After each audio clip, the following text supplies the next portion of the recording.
रूपकदा मह्यं ददाति पदान्तिकं वन्देऽहं श्रीगुरोः श्रीयुतपदकमलं श्रीगुरून् वैष्णवांश्च श्रीरूपं स अग्रजातं सहगणा रघुनाथान्वितं तां सजीवं साद्वैतं सावधूतं परिजनसहितं कृष्णचैतन्यदेवं श्रीराधा कृष्णपादान् सहगणा ललिता श्रीविशाखान्वितांश्च नम ओं विष्णुपादाय कृष्णप्रेष्ठाय भूतले श्रीमते भक्तिवेदांत स्वामिन्निति नामिने नमस्ते सारस्वते देवे गौरवाणी प्रचारिणे निर्विशेष शून्यवादी पाश्चात्य देशतारिणे नमो महावदान्याय कृष्णप्रेमप्रदायते कृष्णाय कृष्णचैतन्य नाम्ने गौरत्विषे नमः। हे कृष्ण करुणा सिंधो दीनबंधो जगत्पते गोपेश गोपिका कांत राधा कांत नमोस्तुते तप्त कांचन गौरांगी राधे वृंदावनेश्वरी वृषभानुसुते देवी प्रणमामि हरिप्रिये वाञ्छाकल्पतरुभ्यश्च कृपा सिन्धुभ्य एव च पतितानां पावनेभ्यो वैष्णवेभ्यो नमो नमः। जय श्री कृष्ण चैतन्य प्रभु नित्यानंद श्री अद्वैत गदाधर श्रीवासादि गौरभक्तवृंद हरे कृष्णा कृष्णा कृष्णा हरे हरे हरे राम राम राम हरे हरे। मूकं करोति वाचालं पंगुं लंघयते गिरिं यत्कृपातमहं वन्दे श्रीगुरुं दीनतारिणम्। Hare Krishna, all the devotees, my humble obeisances, and I am out station and I am not there physically. So, but yet I am very happy to meet all of you together on this one single window, all together here. Hari Bol. All of you had great time in the Kartik month. I could see physically so many devotees every evenings, every morning, many of them. Some of them had come to holy places yatra also. So it's a great time to increase our bhakti, nourish our bhakti, strengthen ourselves. So very, very happy to know all this. So last time we had met, we had discussed mantra number 12. We had completed it. Can someone confirm?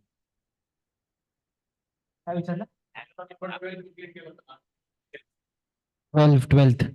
12 we had completed. Am I Yes, right? Prabhuji. Yes. Okay. So today we will embark on mantra 13. And today onwards we are also beginning shloka test at the end of session. Correct, Krishna Prabhu? Yes, Prabhuji. It is informed on the group. Those who are given names, they will be given the oral lecture. So nonetheless, it's a tradition that we have been following. We recite the shlokas, important shlokas of this text. Om Purnamada Purnamidam Purnat Purnamudachyate Purnasya Purnamadaya Purnamevavashishyate Ishavasya sarvam yatkincha jagatyam jagat kena tyaktena bhunji samagridah tasya. So we have completed Ishopanishad several verses so far. In the very beginning, there was a description on how the whole existence is owned and controlled by Isha. And then later, description of how to know him. The way to know him is to cultivate spiritual vision. Anupashyati. That's an important word. Ekatvam anupashyati. And that was also described in the middle 5 shlokas, concluding with the qualities of Supreme Lord, like Akayam, Asnaviram, Shuddham, Apapavidham, many like this. And then we began on mantra 9 to 11, very cryptic section, but nonetheless it is made very easy by Srila Prabhupada's explanation. Mantra 9 to 11 describe knowledge in a relative and absolute sense. So mantra 9 tells the so-called knowledge or false knowledge, spiritual knowledge, false spiritual knowledge is more dangerous than material knowledge. Mantra 10 described that the result of material knowledge is one, and the result of spiritual knowledge is something entirely different. So that also was seen, how material knowledge actually leads one to be in this world only. In that sense, one continues to live in this world and be in this dark existence. Spiritual knowledge, on the other side, it takes one out of this dark existence to the Jyotirgamaya, that's the world. Then mantra 11 told about how if one has to, if one wants to make this movement from material world to spiritual world, he has to understand the knowledge related to this world in its actual nature, and he has to know about spiritual world so that he becomes attracted to go there. So both are required for a specific reason, and that will help one to effectively transport oneself to spiritual world. That was mantra 11. Last time we have already seen that these three mantras actually reflect onto the next three mantras. Mantra 9 to 11 talked about knowledge.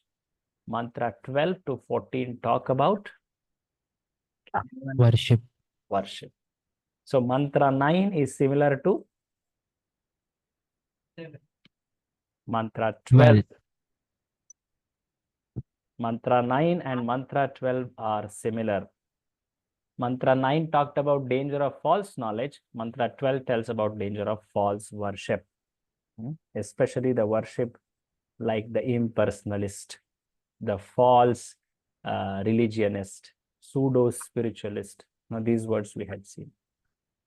Of course, material worship means worship of devatas. That also we saw there. Today, we are going to see mantra number 13, which is similar to mantra number 10. So mantra 10 told what? Anyone can remember? What was the message of mantra 10 in one line?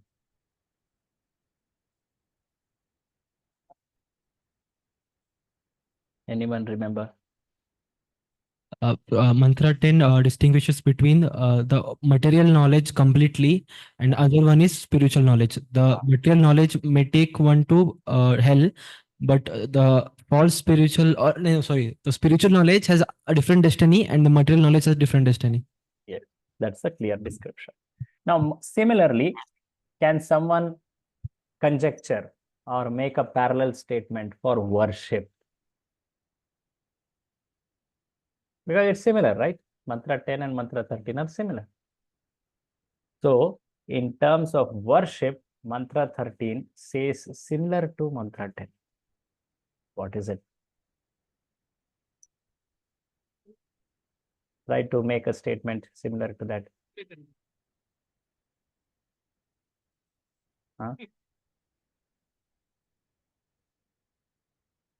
Just like in knowledge, there is material knowledge, spiritual knowledge. Similarly, in worship, there is material worship and spiritual worship. And spiritual worship. What does different material worship mean?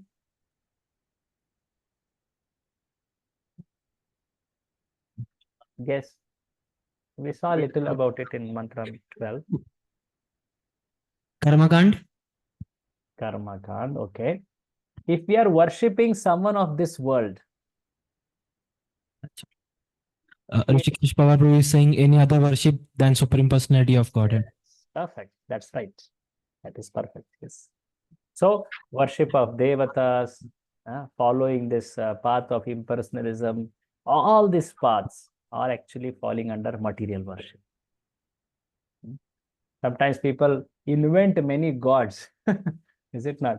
That is also material worship. But the spiritual worship or the absolute worship is worship of Purna Purushottama Sri Krishna and his, of course, expansions, the Vishnu expansions, all of them also come in absolute worship. So today we will see that. So let us go to mantra number 13. So please have in your book mantra 13 opened and we will recite this shloka. It's very similar. You can see the words also. Vidya is replaced by Sambhava. Avidya is replaced by Asambhava. That's the word. Anyadevahur Sambhavat. Anyadahur Asambhavat. Iti Shushrumadhiranam. Yenastad Vichachakshire. Yenastadvishachakshire. So, mantra 10 exact words is reflected here. Let's go to translation. Please read. It is said that one result is obtained by worshipping the supreme cause of all causes, and that another result is obtained by worshipping what is not supreme. All this is heard from the undisturbed authorities who clearly explained it. That's very, very clearly extolled here. See, it's a very famous belief that why are you saying you have to worship this person only, this God only? Anyway, ultimately it goes to that one supreme person. They say a very famous shloka also in this regard. Just like the rivers, they begin from many places. At the end, where do they go? Prabhu? Ocean. All go to that one place, that is ocean. Similarly, we may begin at any God worship. What is most important according to this philosophy? What is most important is, what do they say? To go to ocean. That's right. They say most important thing is devotion, shraddha, apna man, yahi important hai. Kisko worship पूज रहे हो? Doesn't matter. They say like this. There is one verse actually they quote for this. Akashat patitam toyam. Just like water falls from the akash. Yatha gachanti sagaram. Whatever water has fallen from the sky and it has accumulated in different rivers. Where does it go at the end? To Sagara. Similarly, Sarvadeva Namaskaram. All the devas whom I bow down to, Namaskara I do. Where does it go? The shloka says, can you guess? Vasudeva. Keshavam Adhigachati. It goes to Lord Keshava. So why you have to distinguish between devatas, Krishna, Vishnu, all this and all. So people say, they quote this also sometimes and they say, it doesn't matter. You can worship this Baba, that Mata, this Sadhuji, this Devata, this Amma, and all that, all khichdi they make. And everything is equal. Don't distinguish, don't separate. Why you talk like this? So they say like this. But if you carefully see this shloka, all of you devotees, there is the logic's fault is shown in this shloka only. It is told that all the devas whom you bow down to, it goes to where? Keshava. So that means what? Keshava is separate and all the devatas are separate. So you can't equate Lord Keshava, Lord Krishna with all the other personalities. The shloka itself says, but people wrongly understand that. Is it not? So Prabhupada will refute this. It became very, very famous. In fact, it was propagated by some great spiritual saints. And that became very famous statement.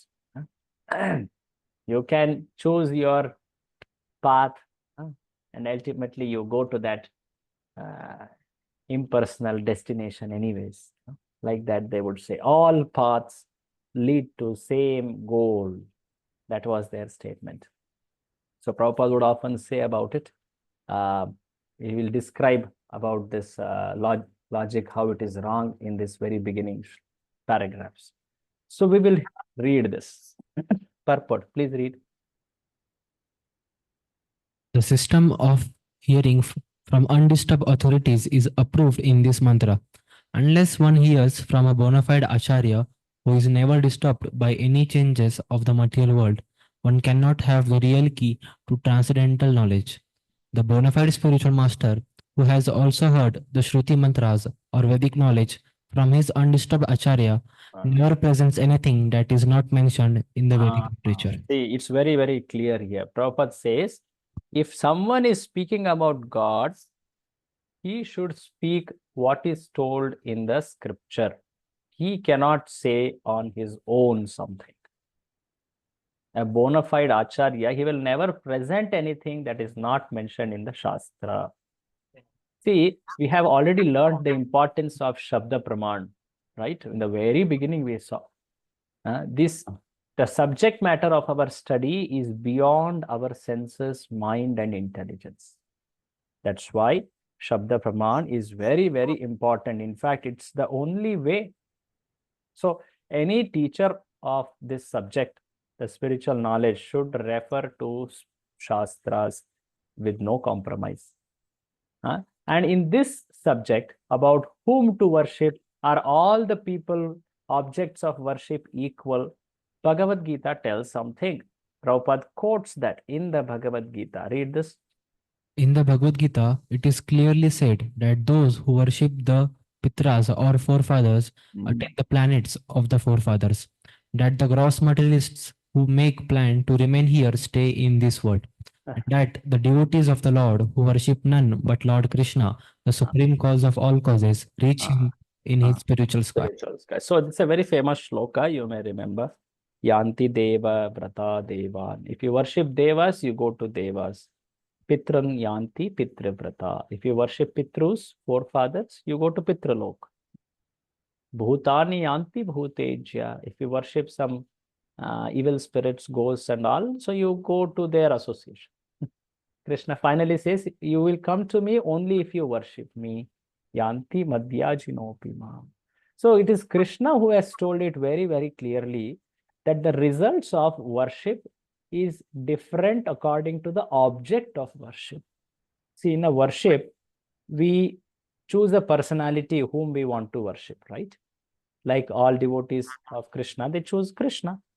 He is our most dearmost object of worship, especially Krishna of Vrindavan, Chaitanya Mahaprabhu told. So, but other people who choose other objects of worship, they will not get same result. How come? It's possible. It is not seen even in this world about matters of this world. How can you say like this, which sounds so illogical and foolish when it is spiritual subject? So Prabhupada exposes this logic with a very, very simple example. We will read this whole paragraph and then I will ask again this example to be restated by all of you. Yeah. Any question? I had a question.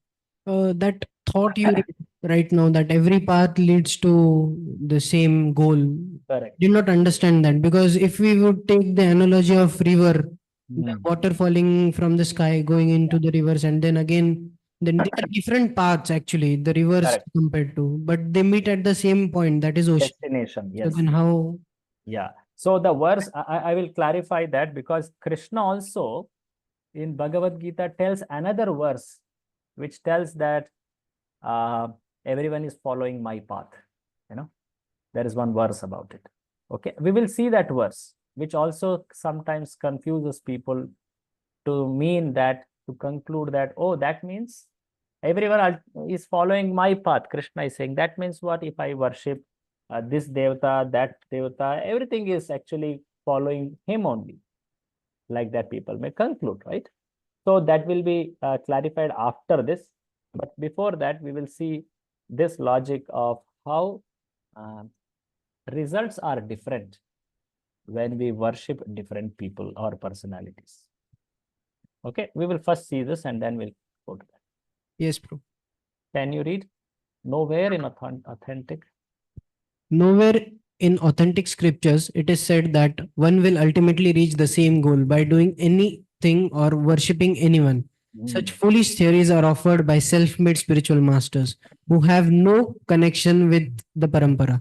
the bona fide system of disciplic succession. Ah, The bona fide spiritual master cannot say that all paths lead to the same goal and that anyone can attain this goal by his own mode of worship of the demigods or of the supreme or whatever. Any common man can very easily understand that person can reach his destination only when he has purchased a ticket for that destination. A person who has purchased a ticket for Calcutta can reach Calcutta, but not Bombay. ah. But the so-called spiritual masters say that any or all paths will take one to the supreme God. The example looks so silly, is it not? But actually, we mean the same when we say, hey, it doesn't matter whom you worship. What matters is your heart. Huh? You just offer your heart to someone, and it goes to that same place. It is like this. Huh? The example is like this, that you purchase any ticket, you sit in any bus, you just desire to go to that place, you will go to that place. Is it like that? Huh? No. You have to sit in the right train or bus. If you want to go to Mumbai, you have to sit in a Mumbai bus. You can't sit in some other bus. So it is like this. So one needs to have proper object of worship. One needs to have proper desire while worshipping that personality. Then, and one needs to also follow a standard method of worshipping that personality. Then one will get that result. It's not that only your heart is sufficient. No, everything is required. So Prabhupada says some people, some saints, they made this philosophy so famous that you worship anyone, you will reach that same destination. Why will someone say like this? Can you try to make a guess on that? Why will a teacher or a saint say like this? For convenience of his own desires. For convenience of his own desires. Or anything more? Anything more? Because in this Kali Yuga, we see that most of the so-called gurus, they try to propagate their own this thing for their own selfish desires or for their popularity. Correct. So therefore, if we would consider that Yeah. in that So way, if you say that anyone can do whatever he wants and yet be my follower and will reach the destination, then many people will come, no? As soon as you say you should worship this personality only, you should follow like this only, people actually split into two factions, is it not? Some will follow, some may not want to, right? So to gain more followers, to propagate what they want, they may take to this wrong philosophies. Yeah. When Srila Prabhupada was asked while naming this organization, should we not keep this name as God consciousness? The Prabhupada told, no, we don't want to make this very generic. We want to be very specific. We are worshippers of Krishna. So we will call it International Society for Krishna Conscious, not God Conscious. Many people are running their institution in the name like that, and nothing happened to their followers or those who took to that method. So we want to be very specific. No matter how many come or how many don't come, but we want to give the truth. So Prabhupada was very uncompromising on this. And many times people don't so much respect Vaishnavas or preachers like Srila Prabhupada for this reason, that he tells you should worship Krishna only. You should follow this method only. Because they think, why are you saying this is right, that is wrong? Why you are making that distinction? But it is not that these great acharyas are saying this. It's Krishna who is saying it. It's Krishna who is saying in Bhagavad Gita. The Shastras are speaking like this. So one should hear from such acharyas who speak Shastra. Then one can get this knowledge. So Prabhupada says further, can you read? Unless one has received knowledge from a bona fide spiritual master who is in the recognized line of disciplic succession, one cannot have the real thing as it is. So in our path of spiritual practice, especially Krishna consciousness, it's very, very important that we hear from the right people. We hear primarily from Srila Prabhupada, the sincere followers of Srila Prabhupada, the gurus, or those who are very sincerely following uh, the procedure of sadhana, the mood of Srila Prabhupada. We should hear from them. So that is something very, very vital for us. So Prabhupada also quotes the parampara verse, evam parampara praptam, all that. So in Bhagavad Gita, Krishna says, there is one very important verse I was just mentioning a little before, which sometimes people wrongly understand. The verse comes in 4th chapter. The verse says, Ye yatha mam prapadyante tam tathaiva bhajamyaham. This is very famous. These first 2 lines are very famous. The 3rd and 4th line is something very, very interesting, which people interpret in many ways. Mama vartma anuvartante manushya partha sarvashaha. So Krishna says in the first 2 lines, as people come to me in whatever mood of surrender, I give results accordingly. I reward them accordingly. Because Krishna says in 3rd line, everyone is following my path. Mama vartma anuvartante. Oh, does this mean that whomever I worship, it is going to Krishna only? Is this not that philosophy which Prabhupada is trying to say against? So is Krishna telling all paths lead to same goals? No, he is not telling that. There is a difference here. Prabhuji, Yes, yes. in Gita, I have read that even though we are worshipping demigods, it's indirect worship of Lord Shri Krishna. Yes, that's right. So that comes within this shloka. In this shloka's meaning only, Prabhupada will explain that. Yes. So, mama vartma. Vartma means path. Vartma pradarshaka guru. That's one type of Vartma means path. So everyone is following my path. Manushya. All men are following my path. Hey Partha. See the translation. Read the translation.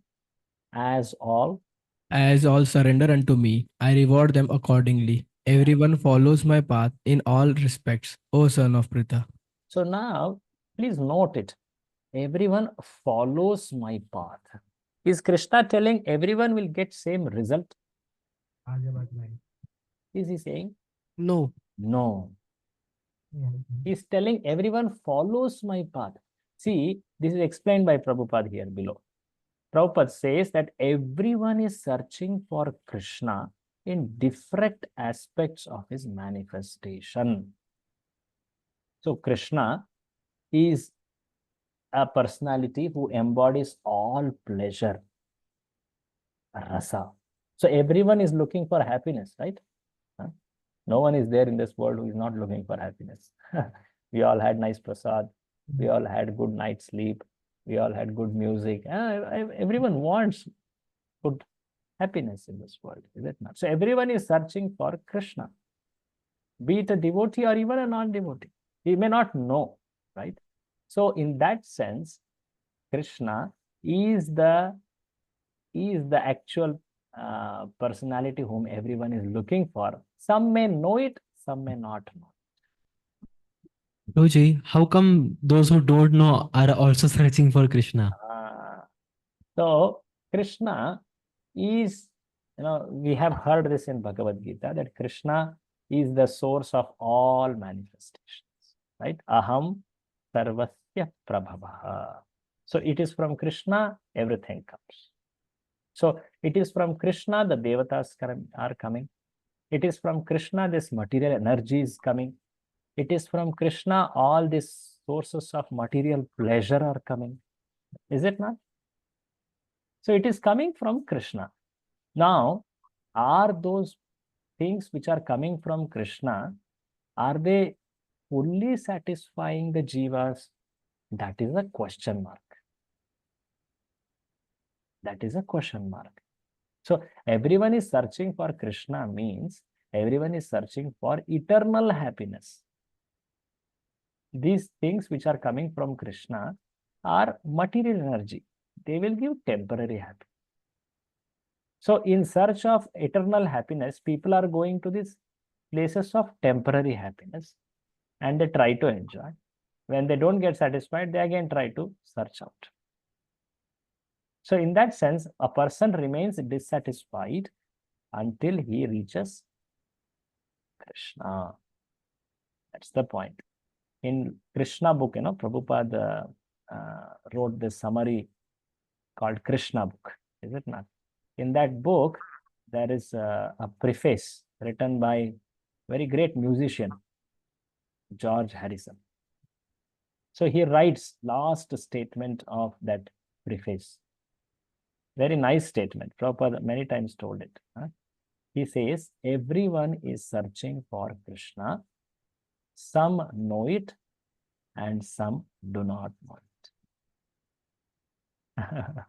Now let us make this understanding more clear. Everyone follows my path. When Krishna says, what does this mean? We'll take a small example for it. Okay. I think I had explained this example earlier also, but it's okay to remind oneself. We want to go, say, from Pune to Ahmedabad. Huh? So from Pune to Ahmedabad, many places come in the way. Any of you have traveled? Which all places come in the way? Come on. Vada, then Vada. etc. If we go by train, then Train route only. Okay. Palghar and all those things come. So from Pune, if you leave, you will hit Kalyan, then you go to Valsad, Surat. Am I right? Vadodara. Is it not? In this route one goes, and then finally goes to Ahmedabad. So in this path, Ahmedabad is the final destination. But everyone is in the path towards Ahmedabad. Say there are people who are wanting to get down at Surat. There are people who are wanting to get down at, say, Vadodara, Baroda. But they're all in the path towards Ahmedabad only. But they are interested not in Ahmedabad, at some place in the way. So similarly, everyone is in the path of Krishna. Some may want to stop in the midway at some material happiness, say some Swarga.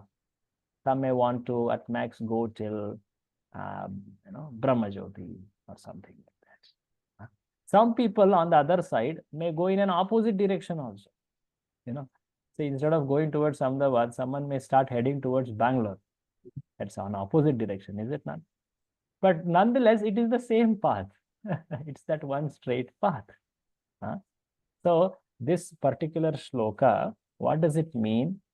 Anyone who wants to seek some happiness in this world is in this one grand path or road. Some people are heading towards the ultimate destination, that is Krishna. Some people may want to go to intermediate destination in this path, say some Brahmajyoti or some Swarga or some material fulfillment or successes like that. Or some people may, in fact, go the opposite way. They may want to take a route which is against Vedas. That is also in this grand one path. So in that sense, everyone follows my path. But do you say that whoever is there in this path are all getting same experience or same destination? No. Is it not? It's very clear. So in that sense, Krishna is telling everyone follows, but that does not mean everyone achieves me. No. Is this clear? Hare Krishna. Yes, Prabhuji. The Prabhu who had asked question on this, is that clear, Prabhu? Yes, bro. Now got it. So this is an important verse because when you study Bhagavad Gita, it becomes more clearer in this context also, why Krishna is saying this. But nonetheless, in this context of how different worships lead to different goals, Prabhupada has described it here. So we should know that, yes, in Bhagavad Gita, Krishna says that only worship of him leads to him. Read this last statement. Read last paragraph. Krishna clearly says, yeah. Krishna clearly says that only those who have lost their sense worship the demo. Krishna clearly says that only those who have lost their sense worship the demigods for paltry rewards. Ultimately, he advises that one who gives up all other ways and modes of worship and fully surrender unto him alone, Mm, only those who are cleansed are all sinful reactions mm, can have such unflinching faith in the Supreme Lord.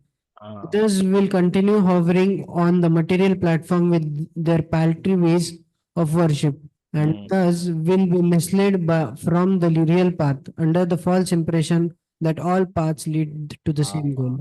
So one should not make this mistake that all paths lead to same goal.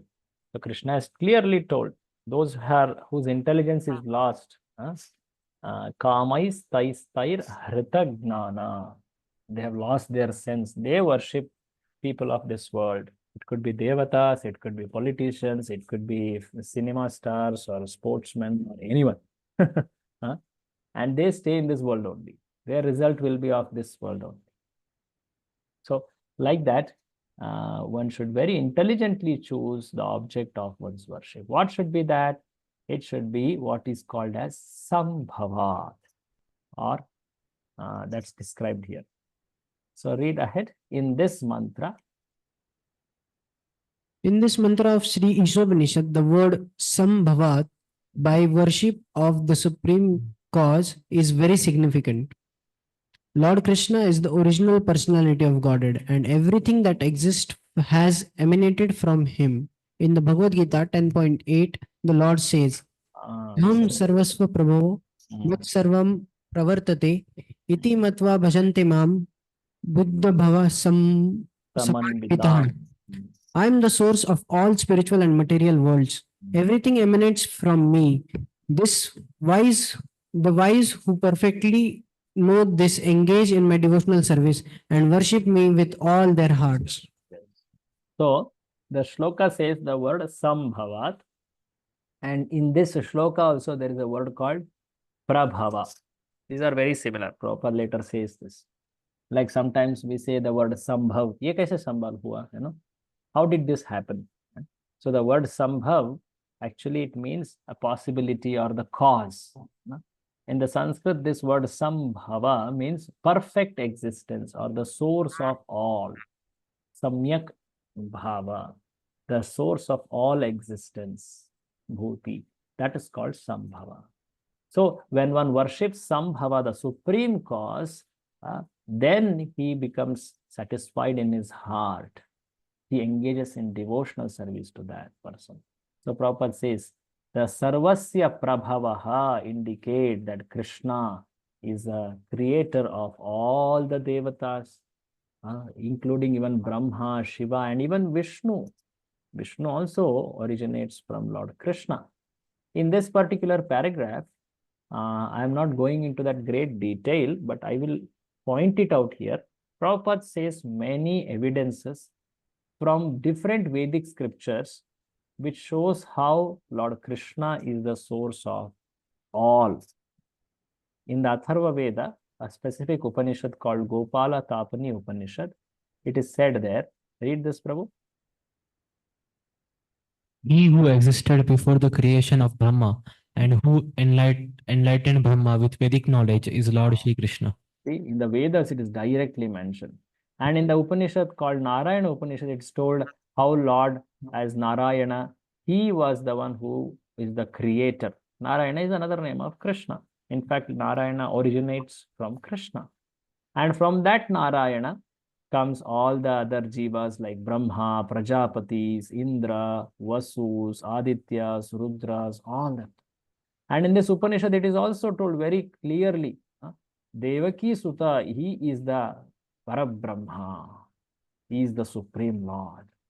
In fact, many saints of even other panthas, say like Sripad Shankaracharya, he also echoed this, that yes, this Narayana, he is supreme transcendental.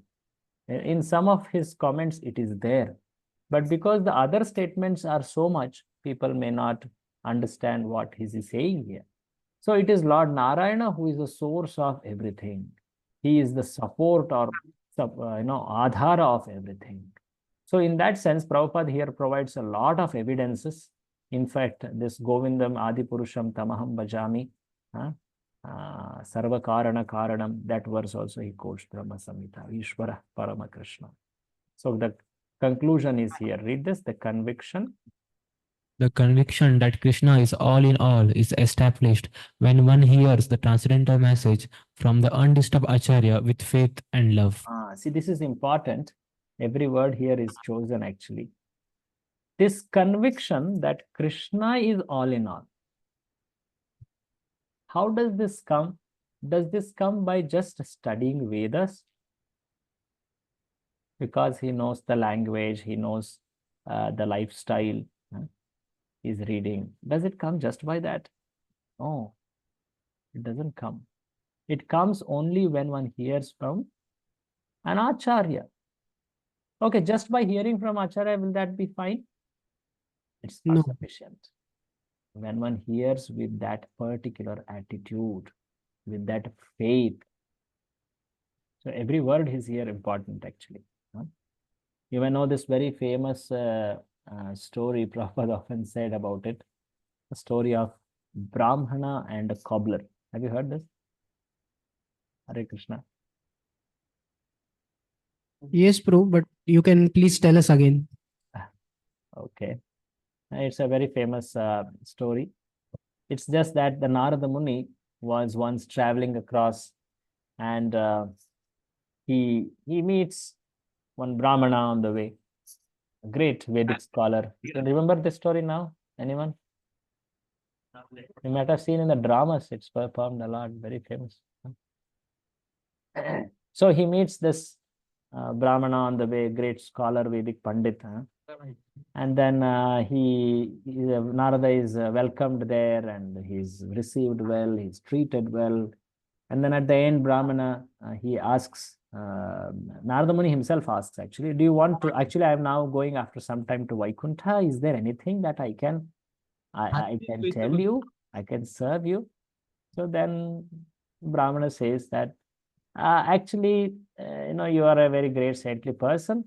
And there is some question I want to ask, but it's almost clear, but nonetheless, I want to get it confirmed. But please, when you meet Lord Narayana in Vaikuntha, can you ask that I will mostly be coming to him at the end of this very life? Is that the case? I feel so. Can you just confirm it? Like that, the Brahmana asked. Okay, I will ask this. You treated me so well. I will surely ask this to Lord Narayana. So then Narada is going another place in the material world and he happens to meet another cobbler. One who works on making slippers. Cobbler. Chamar jo kehte hain. So that Chamar cobbler is a very simple man. He's working hard, but while he's doing his activity, he's remembering Supreme Lord. He's praising him by his work. And he sees Narada, great saintly soul. He respects him, gets up and offers full obeisances, gives whatever best he had to serve him. And then he praises the Lord that I got your association, your devotees association. Thank you, like that. So Narada is so happy. And he tells, I'm so happy by your behavior. I'm going to meet Lord Vishnu, Lord Narayana. Is there anything that I can ask? Oh, Lord Narayana is so great. What I can ask him? I am so surprised by his amazing creation. He's so great. So convey my respects to him. Like that, this cobbler says. So Narada, he comes back. He comes to Vaikuntha and he updates to Lord Narayana all these things. And if you want to continue the story, I think by now it must have been very clear. And if you want to continue, what happened, at least After coming from there, he goes to the Brahmana and he tells him that you are not going to go come back to God. so what happened at Vaikuntha? Vaikuntha, yes, the Lord said that the Brahmana won't come back in this life, but the cobbler would definitely come. So Narada was very surprised on this. Narada was very surprised on this. Why? Yes, Lord was passing elephant from a Oh, thin. no, that's little later. Narada was surprised because the Brahmana was a great scholar. He knew Vedas. This gobbler was a practically illiterate. He did not know so much Vedas. So Narada asked back, why, Lord Narayana, how is it you are saying so? He is a very learned scholar and you say like this. So then Lord Narayana told, okay, you want to know the truth? They will surely ask me, they will surely ask you that what I was doing at Vaikuntha. Then tell this. That's when Radha Gokulan Prabhu's statement was told by Lord. When they asked that what I was doing at Vaikuntha, tell that I was passing an elephant in the eye of a needle. And hear their response. You will get to know very clearly. But then Narada comes to earth. He meets the Brahmana first. And Brahmana says, I think he must have told this that I'm coming back. Anyway, what did he say? He tells, no, you're not coming back. That's what Lord told me. No, you did not go only. You're lying. Actually, you did not go to Vaikuntha. No, I went. Okay, if you had gone to Vaikuntha, tell me what Lord was doing there. So then Narada told Lord was doing this as Lord had told him. He told that.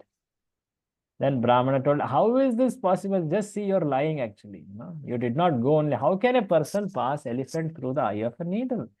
That means you are not gone to Vaikuntha at all. You're lying.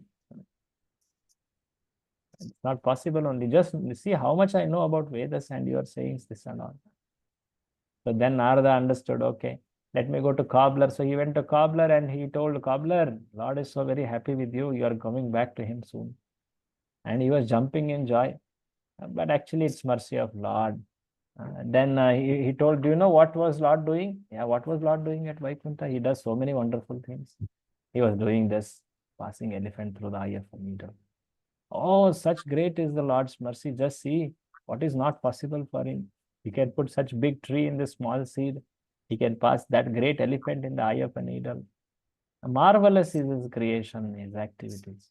So he was jumping without any disbelief or doubt. So the point here is Prabhupada makes an interesting conclusion after this story.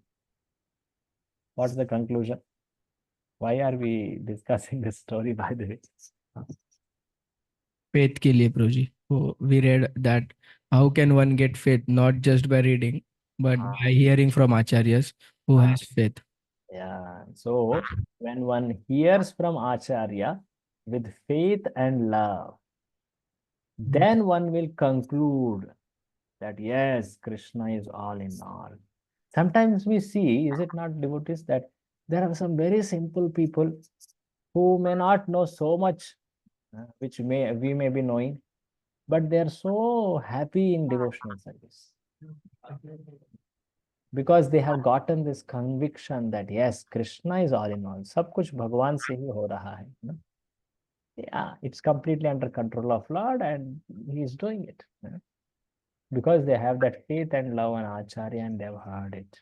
So Prabhupada, whoever heard from Prabhupada with that conviction, you can see how their lives got transformed. So like this, one should gain this conviction. Read this, Prabhu. Arjuna worshipped. Arjuna worshipped the Lord by fighting with his so-called relatives. And in this way, he became a pure devotee of the Lord. Such accomplishment are possible only when one worships the real Krishna and not some fabricated Krishna invented by foolish men who are without knowledge of the intricacies of the science of Krishna described in the Bhagavad Gita and Srimad Bhagavatam. This fabricated Krishna. Fabricated Krishna means Self-made. you define Krishna. Krishna is like this. We don't read Krishna as he's described in Shastra, and we describe Krishna as we expect him to be. There was a very famous politician who told that Krishna, if you say that he has danced with these girls in the night, that means I don't believe in Krishna. If this is fact, then I will not worship Krishna. I will only worship Ram. He was ignorant. So Prabhupada told him he doesn't know properly about Krishna because he doesn't have a guru only. Prabhupada told. He was that famous person, Gandhiji. So fabricated Krishna. So one should not speculate about Krishna. One should know the science of Krishna from an acharya who describes Bhagavad Gita and Bhagavatam. It's a science. So that's when one learns like that, one can see the transformation like Arjuna had. In the beginning of Gita, how he was, and after Bhagavad Gita, how he became. So that transformation one can see by this process. So like this, Prabhupada describes what is the result of properly following spiritual knowledge, sambhavat. It's a very different result. The result of following asambhavat, which is material worship, is material in nature. But result of following sambhavat or worshipping by Supreme Person is spiritual in nature. Now, there is another misconception which Prabhupada describes here. Serving humanity. I had a question, bro. God. Okay, we'll take question if there is. Bro, here in this purport, we read about Shankaracharya Correct. also declaring that Narayana is the Supreme Personality of Godhead. But then why do we see most of the impersonalists always trying to overcome this philosophy? And we somewhere or the other, I feel that personalist sampradayas, they are trying to suppress them, and we are getting suppressed. So if Shankaracharya himself is quoting this, why don't we try to bring this out? Shankaracharya's main teaching is Advaitavad. It is not to establish Krishna as supreme. But originally because he is a devotee of Krishna, we know that he is Shiva himself, he could not but tell the truth at some places. So there are some statements in his vyakhyanas or in his commentaries, but they are not repeated. They are not exclusively shown as conclusion. What is told as conclusion is Mayavad philosophy or Advaitavad. So when we are showing how Krishna is accepted as supreme by all spiritual traditions, Vedic traditions, there we make that statement. But that is not the main support. Directly from Vedas, if we see, like Prabhupada quoted so many, Atharva Ved he quoted from this Upanishad, that Upanishad. So the statements directly say that. So Prabhupada says in that strength of those words actually. So when we are talking about Mayavad philosophy, it will come, I think we already discussed in the earlier mantra. So their whole mood is to, the mood of Shankaracharya's teaching was to bring back Vedas as authority than to establish the conclusion of Vedas yet. So that was the whole purpose of Mayavad philosophy. Is that okay? Yes, bro. Because why this question arrived? The reason being, Chaitanya Mahaprabhu also took sannyas from Mayavadi, this thing. So therefore, it is a dilemma. Like, why like this? If their acharyas are quoting this, then why we are not trying to bring it up?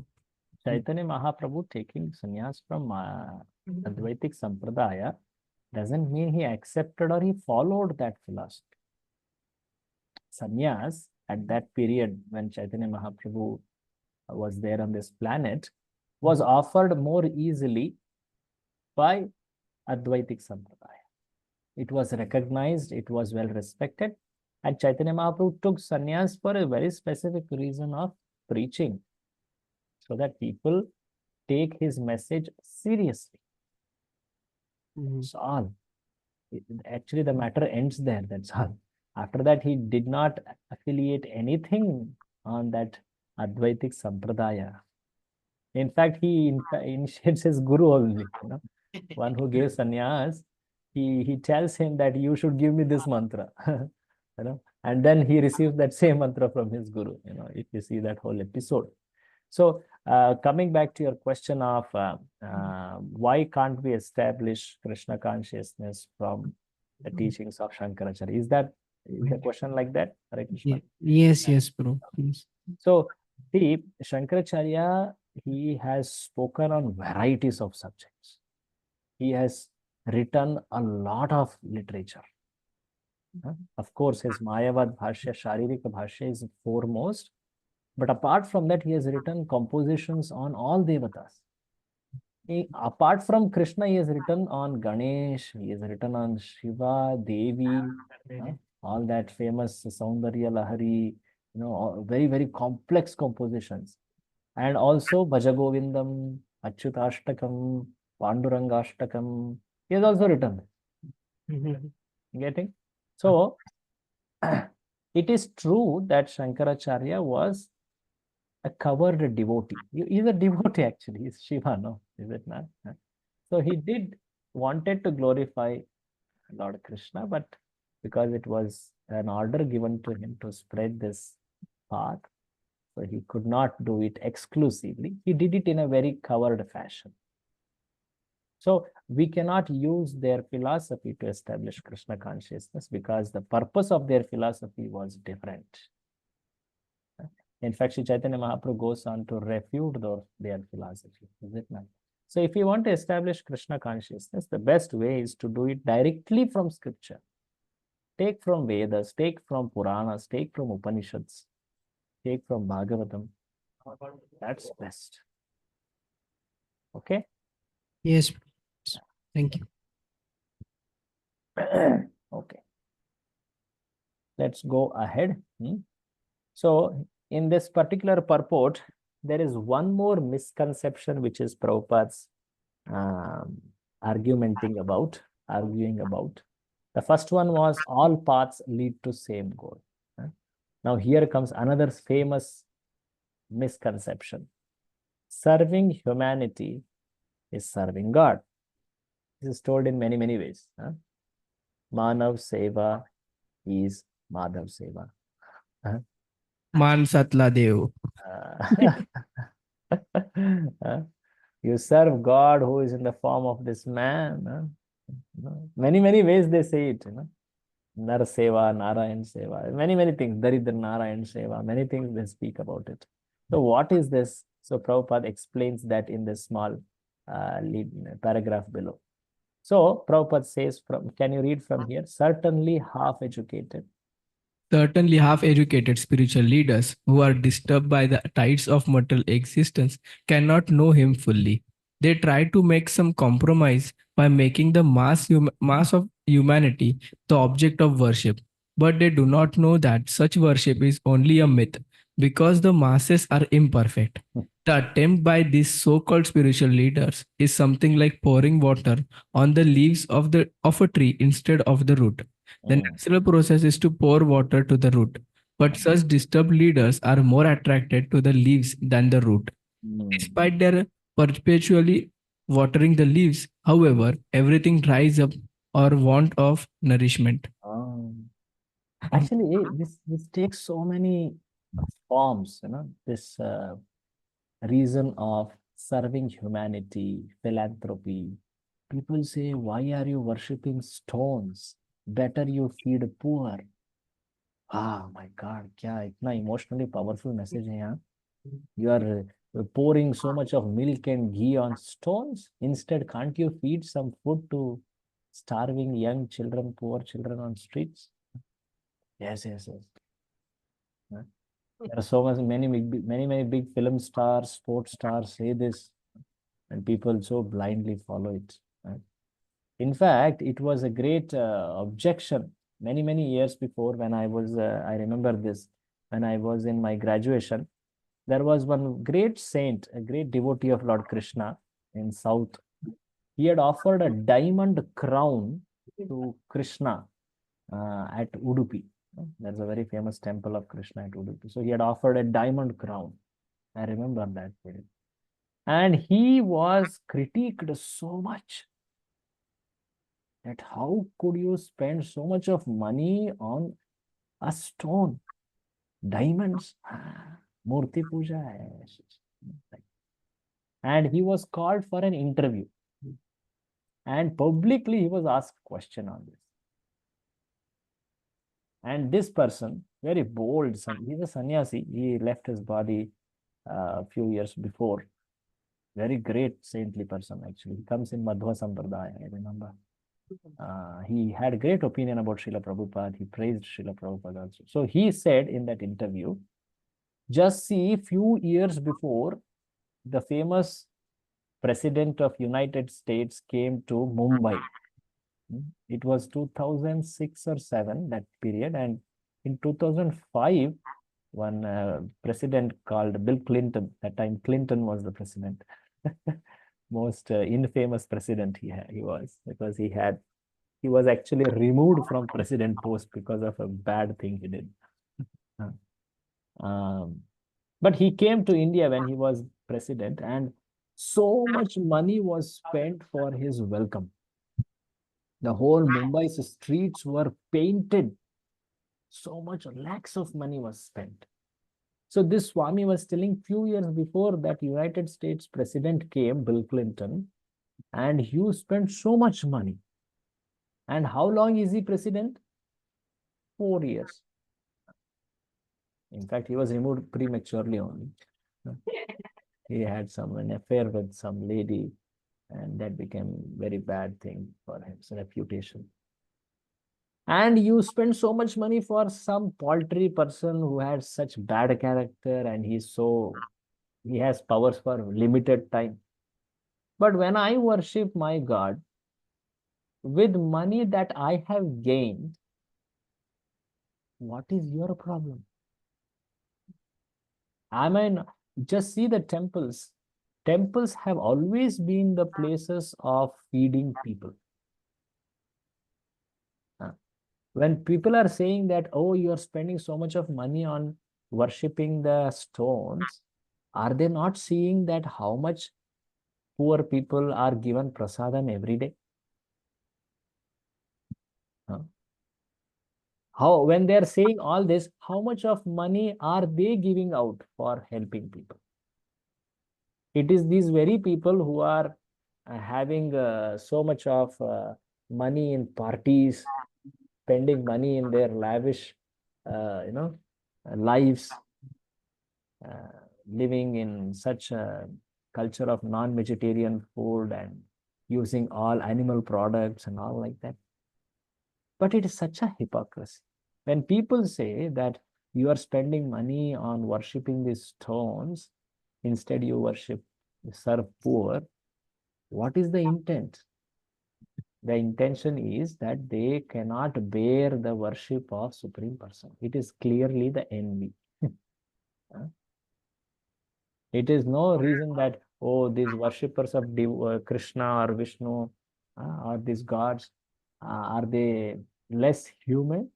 They are so much helping out, feeding poor, the prasadam. There is so much of charity done. There is so much of food distribution done by religious institutions. That they don't see. But they object like this. So they say serve humanity, that is far greater than serving God. But come on, serving humanity with this wrong understanding is actually mundane. So Prabhupada points that out here with an example. What example he gives? Does someone see an example here, which we read just now? If we Water given to the roots instead of giving to the leaves. So when we serve God, what does it mean in this example? We are watering the roots. But if we only serve people or humanity without serving God, that means We are watering the leaves. and not watering the root, right? So if we only water the leaves and not water the root, what happens? Plant Everything dies. dries up. You may feed people today, tomorrow they will become hungry again. You will feed tomorrow, day after tomorrow they will become hungry again. You may give them money, you may give them education, so many things you may give. But people, unless they are taught how to live their life, they will never become better. If we teach them Krishna consciousness, that's their ultimate benefit. So Prabhupada said, we serve the soul, and while serving the soul, the serving of body is included. In Krishna consciousness, all types of humanitarian things are included. You see, by giving out prasadam, by giving them knowledge about how to lead life, make them become responsible, they become such valuable assets for society, is it not? So in that sense, you water the root. You water the root, worship Krishna, and see everyone in respect to Krishna. They are all children of Krishna. They have to be connected to Krishna. In that sense, everyone can get ultimate benefit. Read this: Worship of the mass of humanity by rendering bodily service, which can never be perfect, is less important than service to the soul. The body is going to fall off today or tomorrow. Best is to use the body for serving God and teach also people like this. In that sense, we help them eternally. Real service. What is the real service? Real service to humanity is rendered when one teaches surrender to and worship of the Supreme Lord with full love and energy. That is the instruction of Sri Ishopanishad in this mantra. So the real service, if you really want to do Manav Seva, you have to teach how every human being should do Madhav. You know, that's the real humanity, serving humanity. That is taught in this Ishopanishad. How to serve that Supreme Person? Very simple. The Shastras say you have to mainly do Shravana and Kirtana, hearing and chanting. The worship of Supreme Lord is not very difficult. It's not expensive. You just have to follow the simple method of Shravan and Kirtan. Read this below. One should hear about. One should hear about Krishna as he is by hearing from the Bhagavad Gita or Srimad Bhagavatam. And in this way, one's mind will gradually be cleansed of all contaminated things. So like this, when one starts to hear, then all the purification, all the advancement is helped by Paramatma himself. This is told in Bhagavatam. Shushrusho Shraddadhanasya Vasudeva Katharuchi. One who has developed that eagerness to hear, Lord within the heart, he purifies that person's heart. He helps that person to progress. He cleans him, and he attains the perfection. In this way, read this, the devotee. In this way, the devotee becomes situated in the quality of goodness, the sign of a perfect Brahmana. Anyone can qualify as a Brahmana if he follows the path of devotional service under the guidance of a bona fide spiritual master. So anyone can take to this path, provided he follows a acharya properly, a right person, bona fide acharya. It doesn't demand that one should be born in this particular caste, place, or gender. No, no. Shastra say he could be even beyond Varnashrama. He could be below even Shudras like Kiratas, Punas, Andhras. These are all very fallen category of people.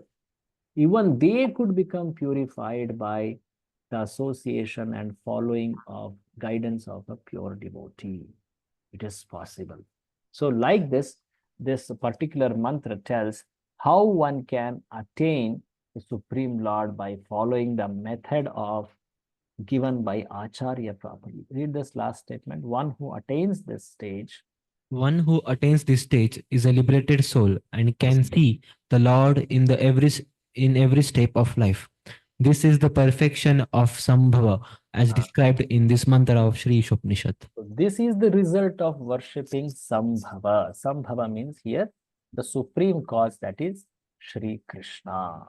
So this particular mantra which we saw, mantra number 13, 13, yes. This talks about how worshipping asambhuti or material personalities gives very different result, and worshipping sambhuti or sambhava, that is supreme personality of God, it gives different results. People may say all paths lead to same goal, serving humanity, serving God, but this is all false statements. If one wants to experience transformation like Arjuna, he should follow Lord Krishna. The method is very simple. In this purport, we saw some interesting examples how all paths do not lead to same goal, right? If you want to go to Calcutta, you have to take a specific train and a route. If you have to go to Mumbai, you have to take a different train and a route. How can you say every path takes to same goal? And similarly, if someone says that you serve humanity, you serve God, both are same. What example we saw in that regard? Serving humanity and serving God. What example we saw? Watering the roots of the tree and the leaves, difference between. Difference.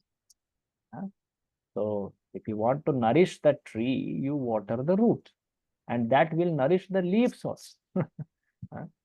So if you really want to benefit a leaf, you water the root. So like this, Prabhupada gives very simple, nice examples. We saw the story of Brahmana and Kabla. So worshipping anyone other than Krishna gives us life in this world only, which is birth and death. But if you want eternal life, you have to worship Krishna. That's the statement of mantra 13. Anyway, that concludes mantra 13. Anyone have any question on this? Any comment or question on this? Simple, but some very important points are there. True. We see most of the devotees, in spite of being in Krishna consciousness movement, still they end up worshipping demigods. I mean, I've seen most of the devotees keeping demigods in their altar at the same time the Lord as well. So, how do we, means, what is their destination? Oh, okay. Instead of talking about someone else doing something else, we can say what we should do. Okay, there could be many reasons for people doing that. One simple reason could be that they may not be educated about it. Some people very innocently may be doing it. But Prabhupada has repeatedly told in his books, so someone who reads Prabhupada's books will be very clear in his understanding. Secondly, there could also be a reason because of society or family.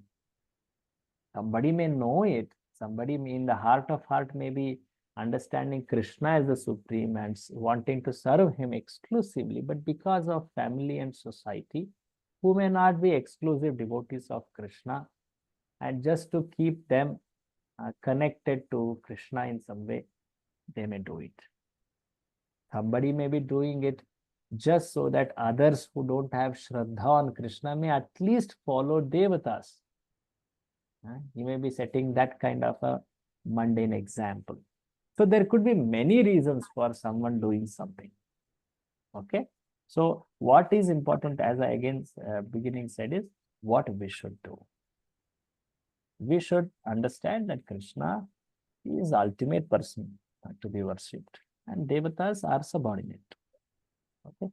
So what happens if someone worships Krishna and Devatas on the same platform? They will not advance. In fact, you may know that it's one of the aparadhas. Have you heard this? Huh? In the 10 offenses? It's there, one of that. To consider Krishna to be like any devatas, or devatas to be as equal or powerful as Krishna. And that is not right attitude, not right understanding.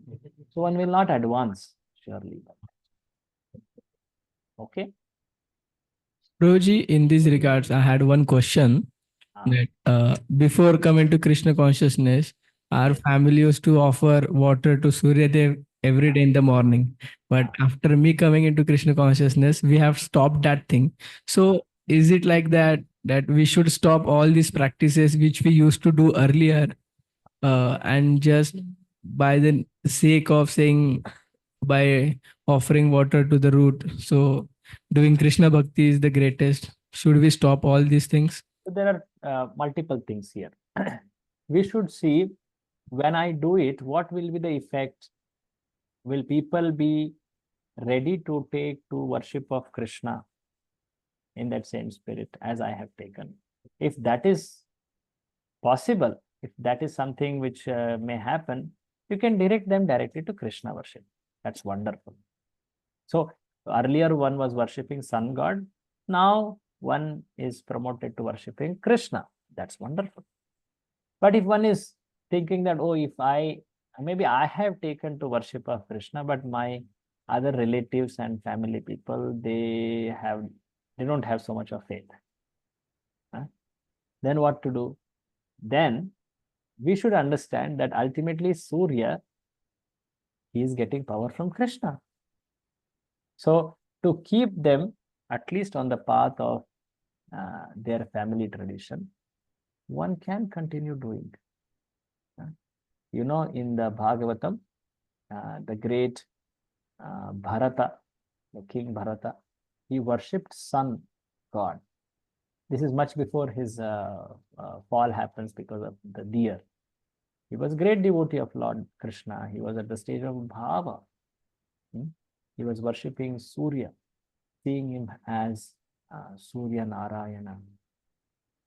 So one who is worshipping the devatas because of some social reasons, a devotee, he may have to follow the method of worship of devatas.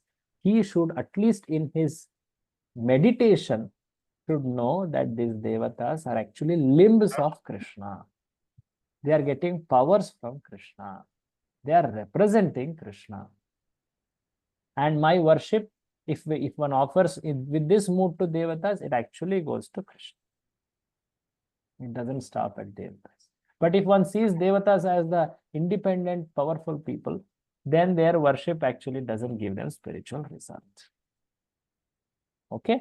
So actually, a devotee should try as much as possible to worship Krishna directly, exclusively. But because of some circumstantial reasons, if that is not possible, Krishna is very considerate and Krishna understands our heart. If we worship in this mood, that the devatas are representing Krishna and I am offering to Krishna through devatas, Krishna will accept. Okay? Yes, Broji. Broji, just another curiosity question, Broji. कि we मतलब okay, so we get material benefits easily from other demigods. So if we want something material, we know Krishna is there, but and we also know that Krishna will provide us if it is good for our spiritual life. So instead of going to Krishna, we go to that demigod and we pray for that. But still we have our faith in Krishna. So Proj, I wanted some clarity in this. Actually, this kind of confusion one may have. One may have in his heart of hearts a strong desire to attain something material. It's possible because we are all conditioned souls. There is nothing, khufiya about it. It is there in everyone's heart. But when it is there in the hearts, what we should do? Actually, we should go to Krishna only for that fulfillment. If we go to Devatas, what happens? Oh, we may get the result very fast. Do you think like that? Huh? It is Krishna only who is giving the result through Devatas. It is not that Devatas are giving results independently. No. Another very serious thing which may happen is our faith may get affected. We may start taking shelter in that Devata more than Krishna. That's why it is told that one should actually go to Krishna for all his needs, be material or spiritual. Why do you think Krishna can't fulfill quickly? He can fulfill.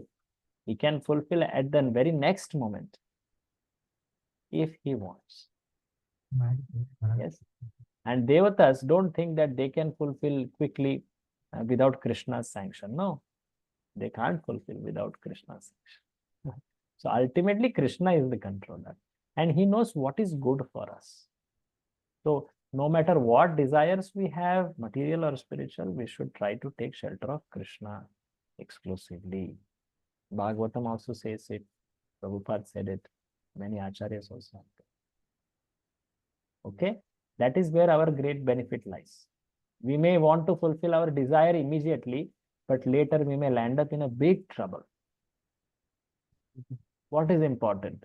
Fulfillment of an immediate material desire or long-term benefit of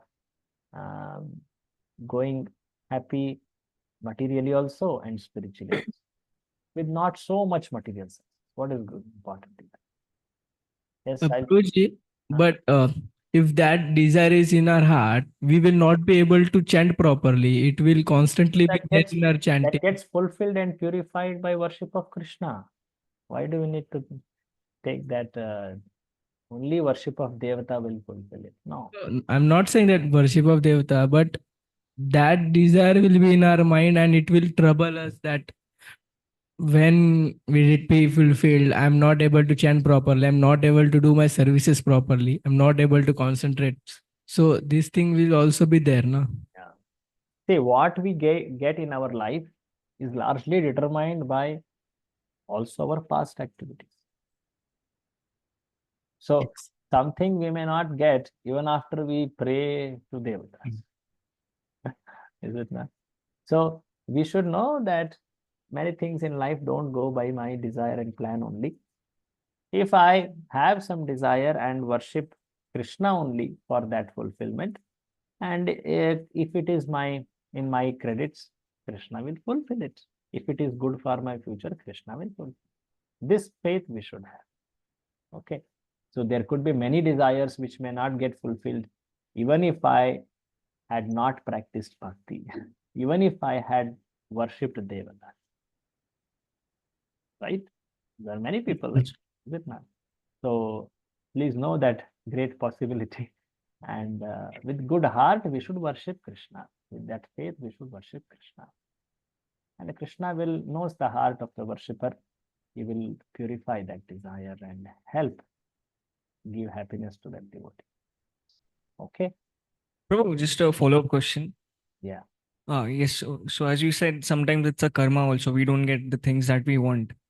So when we are asking from Krishna, okay, I want this, but we don't get it. So what should be the mood? What should be the consciousness? How should we still keep, worshipping in what should be thought related to that desire that has been fulfilled?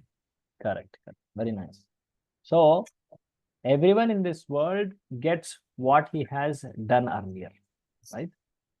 But when one starts devotional service, then anything which comes in his life is under the control of Krishna, be it even karma. Okay. So if something which is undesirable happens in our lives, how we should take it? That is Prabhu's question. Am I right, Prabhu? Yes, Prabhu. So how we should take it? We should actually see the scriptures say this, tattenu kampam susamikshamanaha bhunjana evatma kritam vipakam. This is told in Bhagavatam, Brahmaji's prayers, that anything which is undesirable, unwelcomed, which happens in our life, we should see that, yeah, this has been my past reaction to my past actions. And Krishna is giving me this reaction because he knows that I have to become humble. It's important that I learn by and become humble. And Krishna has greatly reduced this reaction just so that I continue doing devotionals. In this attitude, one should take. Prabhupada often quoted this shloka. This shloka comes in, I'll just show that translation. Maybe you can read it. Yeah. This 10th, very famous shloka. I'm asking the translation to be read. Read this, Prabhu, translation. My dear Lord. My dear Lord, one who earnestly waits for you to bestow your causeless mercy upon him, all the while patiently suffering the reactions of his past misdeeds and offerings, offering you respectful obeisances with his heart, words, and body, is surely eligible for liberation, for it has become his rightful claim. So one should be very patient, nonetheless see anything which happens in one's life as mercy of Lord. Sometimes Lord gives mercy in the form of benedictions. Sometimes Lord gives mercy in the form of some pains or sufferings. But nonetheless, it is for my improvement. Just like a patient, he may have to take the painful treatment. It has pain involved, but it's a treatment for the disease, right? So in that sense, one takes it. He is very offering respects to Lord. Then Lord will surely offer him the ultimate result of taking back to him, back to God again. Okay. Okay, bro. Anyone else have any last question? Yes, Proji. Actually, I had a question regarding the demigod worship one. So actually, I have one of my personal means close friends who was worshipping Lord Shiva earlier, and it was for years together. So we can say almost 20, 15, 20 like this years together. So he was serving Lord Shiva, and every day till date he worships and goes in the morning and does all the things. So he has started reading Bhagavatam. He has almost completed Bhagavatam, and he is wanting to read Chaitanya Charitamrita. He has Bhagavad Gita as well, or means ISKCON's Bhagavad Gita. But then he still has that instilled in him that he wakes up every day and then he has to visit that temple, and then he goes to means Narayan Krishna's temple as well. But then he's doing that thing. So how should I guide him, or means how can we You don't make need to more? force him to change what he has been doing, unless he gets an association or he gets a mercy of a Vaishnava. He may not be able to take committed worship to Lord Krishna. So he may continue doing worship of Lord Shiva. That's fine.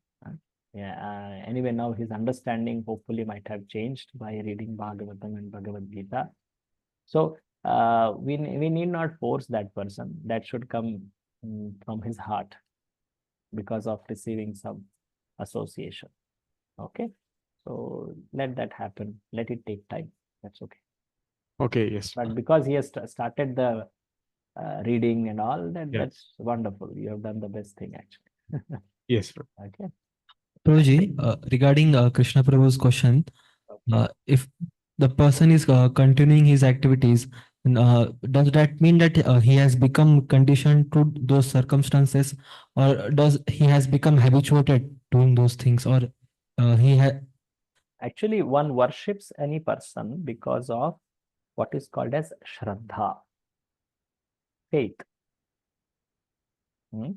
So to gain faith so as to worship Lord Krishna is something very, very rare. Very rare. That's why it's told Brahmanda Brahmite Kona Bhagyavan Jeev. Guru Krishna Prasade Pai Bhakti Lata Beach. So it's very, very rare. By the amazing fortune or mercy of Guru and Krishna, one receives that Bhakti Lata Bija, which is actually Shraddha. So one may be continuing doing whatever he is doing because of the Shraddha which he has gained on some Devatas. So it may take time, but nonetheless, there is some investment of bhakti which is getting deposited, like he's reading Prabhupada's book, he's taking prasadam, he's at least being favorable to devotees. He comes to temple of Krishna sometimes or festivals. This is very good. We should continue, investing like that for him. And at some time when the investment becomes mature, there is a maturity period, no? When that happens, you will see the transformation. Okay. Sometimes it takes lifetimes. Like that. Yes, Prabhuji. I hope it, yeah. We want to start mantra 14. Let's see how much we can cover here today. Okay. Prabhuji, Yes, Ajay Prabhu. I had a question. Like, there's a offense in 10 offenses to holy name that one should not consider chanting of the holy name as one of the auspicious ritualistic activities Yeah. in the, like karma kanda, no? Correct. So I wanted to get a clarification of what is considered as karma kanda, like something where Vishnu or Krishna is not considered as supreme or not worshipped as supreme, or there's a classification to that karma kanda. Like not every activity comes under karma kanda, right? So what is the classification? See, when we say karma kanda, what is the mentality there? The mentality or the desire is material happiness. You do this activity and this will give you material happiness. Actual karma kanda, it involves some yajnas. It's basically yajna vidhi. Devata worship is actually upasana kanda, but karma kanda is actually doing some kriyas, kalpas, so as to basically rituals, the path of rituals it is, with the very clear intent of getting happiness immediately or in next life. The intent is very, very clear there. Okay. So if that mentality is there in bhakti, see, in bhakti, one may take to the path of bhakti. He may have very pushing material desires, but nonetheless, he has a very honest aim that I want to attain Krishna, right? There could be material desires, and yet there is an aspiration to attain Krishna. So that is not karma kanda. But if one is doing bhakti only to get material happiness, you're getting this? This mentality is called as karma kandi. So an aspect of bhakti can come under karma kanda. Yeah, that kind of bhakti, which is it is actually called as guni bhuta bhakti. Bhakti under that influence of modes, that can come out of that. Okay. Bhakti also, there are many varieties. Actually, it's not, we cannot say bhakti, it's the performer of bhakti. In third canto of Bhagavatam, there is a description of different types of bhakti. In that, this is also described. Okay. But like someone is, let's say, apart from this question, let someone say is doing his prescribed duties or karma. So, but can that karma can become bhakti at one point or another? He is doing karma or kartavya as an offering to Krishna. That becomes bhakti. It's a secondary limb. It is called as karmarpanam. That's a very specific limb of bhakti. Karmarpanam. So it is secondary limb. Yeah, that could be considered as bhakti in that broad definition. Okay, Prabhuji, thank you That's so not much. karma kandi. No, karma kandi is very specifically, I am doing this to get material happiness. That becomes karma kandi. Okay. Yes, Prabhuji, thank you so much. Okay. So, Prabhuji, where can we find reference to what you just said, the first level and second level of karma bhakti? What that Guni Bhut Bhakti, Yes. that were reference? Yes. That reference actually comes from Srila Vishwanath Chakravarti Thakur. But nonetheless, if you want to understand this, this comes in Bhagavad Gita discussions in chapters 7, 8, and 9. When you are going to study further, there the teachers they will explain surely this part. How bhakti in the beginning is a very small proportion, and it becomes dominant, that's called Pradhani Bhakti, and then Kevala Bhakti, which is pure Bhakti. Okay, this comes in Bhagavad Gita itself, this concept. This is spoken by Srila Vishwanath Chakravarti Thakur. This different categories of Bhakti. This is also described in Bhagavatam, 3rd canto, I think 26 or 27 chapter. Okay. Yes, bro. Another question. Last time you said that you will give the reference of Shiva telling Parvati that Shankaracharya came. Oh, I forgot only. Okay. I really forgot that because I was traveling that day. I'm noting it down. Yes. So Shiva telling to Parvati that I will come as Shankaracharya in spirit in Kali Yuga, no? That one, no? That shloka reference. Yes. Prabhuji, you're going to give that other reference also, right? Can you remind me, Krishna Prabhu, what else I was supposed to hear? One was the demigods praising earthly people to get that Ah. association. That one of that was there. Okay. Okay. So many things we talk, but we forget. Okay, I'm noting it. Today only I'll do it, Prabhu. I'll post it. Prabhuji, one more was there about Bhakti Siddhanta Saraswati Thakur. Uh-huh. Him leaving the astrology. Uh-huh. Bhakti Siddhanta Saraswati Thakur, he Uh-huh. left studying astrology to put all faith on Krishna. Okay, I think we had that private discussion. We saw. Yes. Okay. I have noted this and we'll see that. Thank you. I had forgotten. We'll start mantra 14. Any questions I'll take again later. Okay. Otherwise, we'll not be able to begin. Mantra 14 is similar to mantra number. Which mantra it is similar to? Huh? Can you repeat what you just said? Mantra 14 is similar, like mantra 12 was similar to mantra 9. 12 to mantra 13 11. was similar to mantra what? Forgot. Mantra 13 was similar to mantra number 10. Come on, devotees. 11th. Mantra 14 is similar to mantra number 11. Please make this note very clearly. So mantra 11 was telling one should cultivate material knowledge and spiritual knowledge side by side.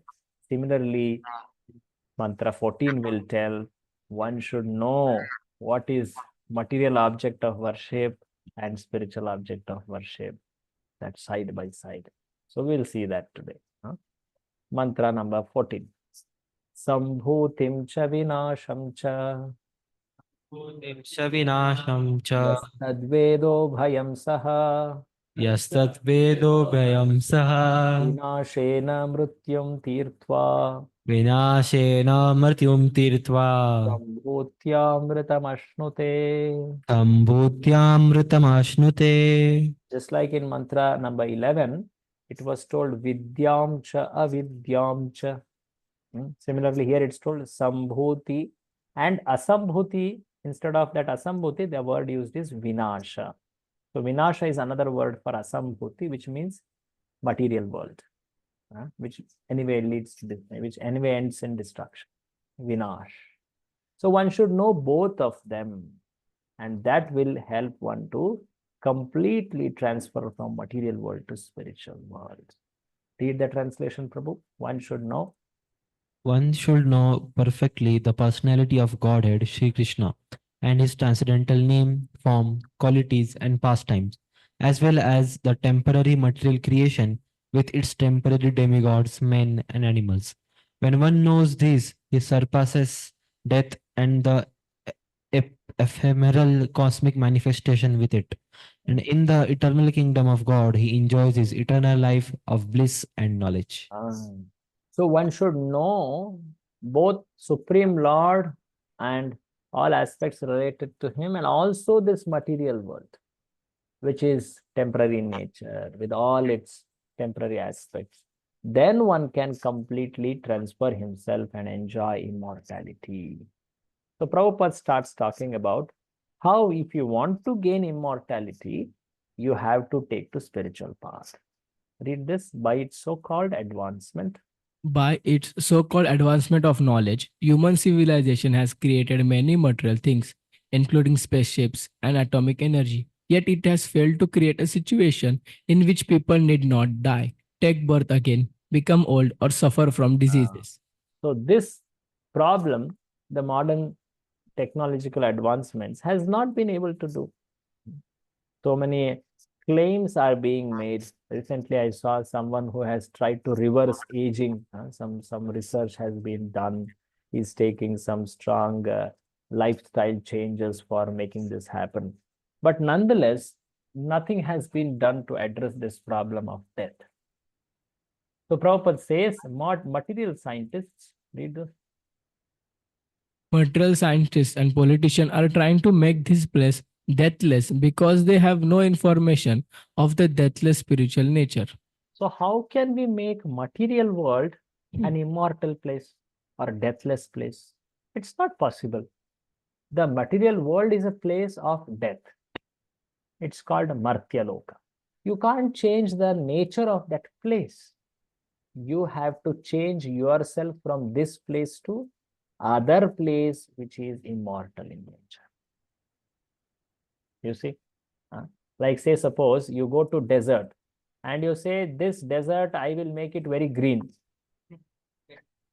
The nature of the desert is it is very dry, hardly water is there. If you want greenery, what you should do? Go to other place. Go to other place. You may put a lot of money, do so many things, but still you will find so many difficulties. Is it not? So people today are trying to make this world and this body deathless, but that's not possible.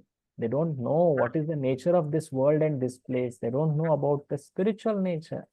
So Prabhupada says the scriptures talk about the spiritual nature and material nature. So Prabhupada quotes a very famous shloka from, it's actually from Vishnu Puran. It's quoted in Chaitanya Charitamrita, which talks about different energies of Lord. Can you read this highlighted part? I forgot to highlight it. Yeah. Lord Vishnu, the personality of Godhead, possesses different energies known as para, apara. The living entities belong to the superior energy. The material energy in which we are presently entangled is the inferior energy.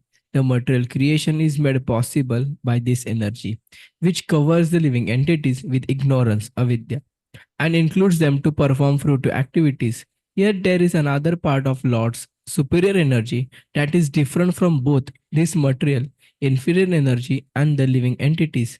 That superior energy constitutes the eternal, deathless abode of the Lord. This is confirmed in Bhagavad Gita. Yeah. So the scriptures always indicate another existence. See, our existence is called as this universe, right? This Brahmanda, which is having, according to Vedic scriptures, the 14 planetary systems. This whole material existence is actually coming from Mahavishnu. From his spores, so many Brahmandas are coming. In each Brahmanda, there is one Vishnu who creates so many planets and all that whole governance of this universe. But nonetheless, this universe is a temporary place. But the scriptures also talk about another realm of existence called spiritual world, which doesn't get destroyed.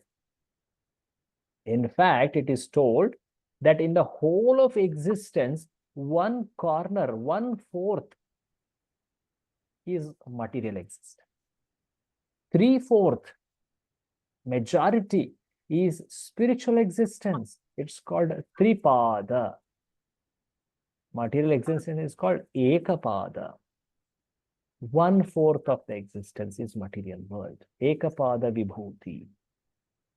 And 3/4 of it is Tripada Vibhuti. Majority is actually spiritual world. Gee, what are those boundaries that distinguishes between them? Actually, it is not called as boundary. It is a covering. There is no clear boundary. Of course, you may have heard about the shells of universe, how the shells are composed of eight kind of how do you say it, concurrent or concentric shells or like that. But the whole of this material existence, which has innumerable universes, one Brahmanda is this one small bubble, you see.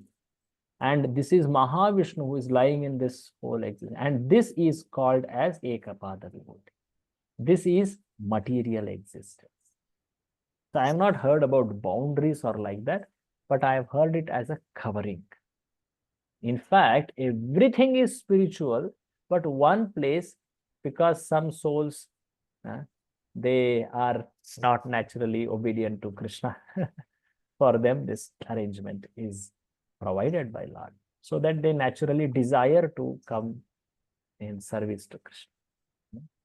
So this is described in Srimad Bhagavatam, 2nd canto, if I'm not wrong, 4th or 5th chapter.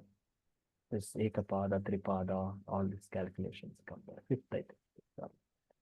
In fact, in the famous verse called Purusha Sukta, these words come. Tripada urdhvam udait purushaha. Like that it comes. So Ekapada, Tripada, these are all described there. So is that clear, bro? Hare Krishna. Yes, Prabhuji. Yeah. So again and again in the Shastras, like in Bhagavad Gita, and Prabhupada was just now pointing some Puranic verse, Vishnu Puran verse, which says that there is another part of the Lord's energy which is above this inferior energy. It is eternal, deathless. In Bhagavad Gita also it is told, you see, parastasmattu bhavonyo.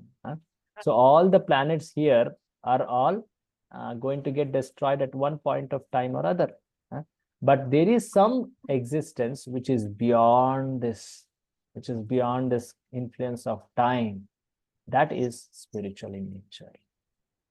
So Prabhupada points that out. Can you read this? Those living beings who reside. Those living beings who reside on higher planets, like the sun and the moon, as well as those on Mrityaloka, this earth planet, and also those who live on lower planets, are all merged into the waters of devastation during the night of Brahma. During this time, no living being or species remain manifest, although spiritually they continue to exist. This unmanifested stage is called Avyakta. Again, when the entire universe is vanquished at the end of Brahma's life, there is another Avyakta stage. So this is interesting. See, in a material universe, we know that there are 14 planetary systems. Wo Bhurloka. Below is Atala, Vitala, Sutala, Tala, Tala, Rasatala, Mahatala, Rasatala, Patala. And above are Bhuvarloka, Swargaloka, Maharloka, Janaloka, Tapoloka, Satyaloka. Total 14. Okay. So these 14 planetary systems, like, you can see, you can envision or compare with a very big skyscraper, which is having, for example, 7 stories or maybe 6 stories above, and within, below the basement, there are 7 more. It is like that. The ground floor is Bhurloka. Getting this? So above are 6 and below are 7. Now, interestingly, very interesting, Prabhupada is now talking about Vyakta and Avyakta. What does this mean? We all know that Brahma's day, when it ends, there is a pralaya. Brahma lives for 100 years. In that 100 years, every day, the end of the day, say evening or night, when it is going to happen, there is pralaya, that is destruction of planets up till Swargaloka. Yahan tak pura nash ho jata hai. It is a pralaya which is partial, but it almost destroys up till Swargaloka. Now, next day, when the Brahma, his day begins, then he again creates from Swargaloka up till below. Okay? This happens at the end of every day of Brahma, the partial pralaya, and then again the new creation happens in the beginning of Brahma. Now, at the end of Brahma's whole 100 years, all these planets, all these planetary systems are destroyed, and Brahmaji, who is actually cultivating devotional service, along with his devotees, he may ascend to spiritual world if he has attained perfection, along with his followers. Yeah. So this happens at the end of Brahma's life. So Prabhupada is talking about that. So when the pralaya happens, there are two kinds. Actually, there are four types of pralaya. I will not go to that detail, but two types very broadly seen. One is partial, up till Svargaloka, which happens at the end of Brahma's day, every day. And full pralaya, which happens when? When? End of his life. At the end of his Life. 100 years. Yeah, a whole life of Brahmaji. So these two pralayas. But what happens when pralaya has happened, or what happens to the jivas?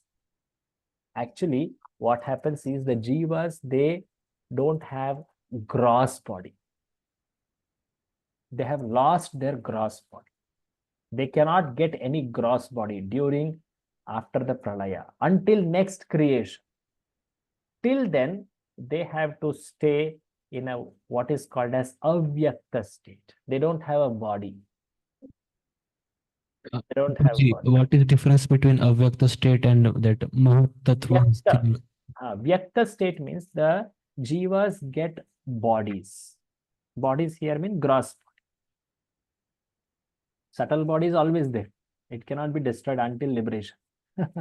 Okay.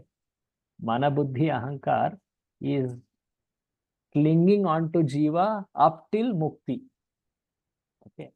When a jiva dies, what gets destroyed is only gross. And he's so going to get another gross body. No? But when pralaya has happened, what has happened? The gross bodies of all jivas are destroyed in these lokas, which, till Svargaloka, if it's partial pralaya. Are you all getting this? Hare Krishna. Yes. Yes, Prabhuji. So during that period, they stay in the body of Garbhodakashayi Vishnu. They stay without bodies. It's called dormant state or avyakta state. Inactive. But the moment next creation happens, these jivas are given bodies. And they again act according to their past karmas. Even though it was before pralaya, it is all recorded and it is continuing. And they get bodies and their existence continues. Is this clear? Vyakta and avyakta. Yes, Prabhuji. Yeah. Vyakta means active, avyakta means inactive, or they don't have a vyakti rupa or gross body like that. So Prabhupada is actually talking about it here. Guruji, Pralayas. Hare Krishna. Yeah, yeah. Yes. Guruji, I heard somewhere that when the partial annihilation occurs, the jivas come together, they form something called Pradhan or Mahatattva. They stay somewhere in spiritual sky. And No, they don't go to spiritual sky. They are within this universe only. But they are in the body of Garbhodakashayi Vishnu actually. Can you imagine? Vishnu is lying below. They are staying in the body of Vishnu, but because they don't have the devotion, they don't get benefit of association of Lord. So Pradhana and all that you told Mahatattva, that all comes during creation. In the beginning of creation. They are the phases of creation actually. Okay?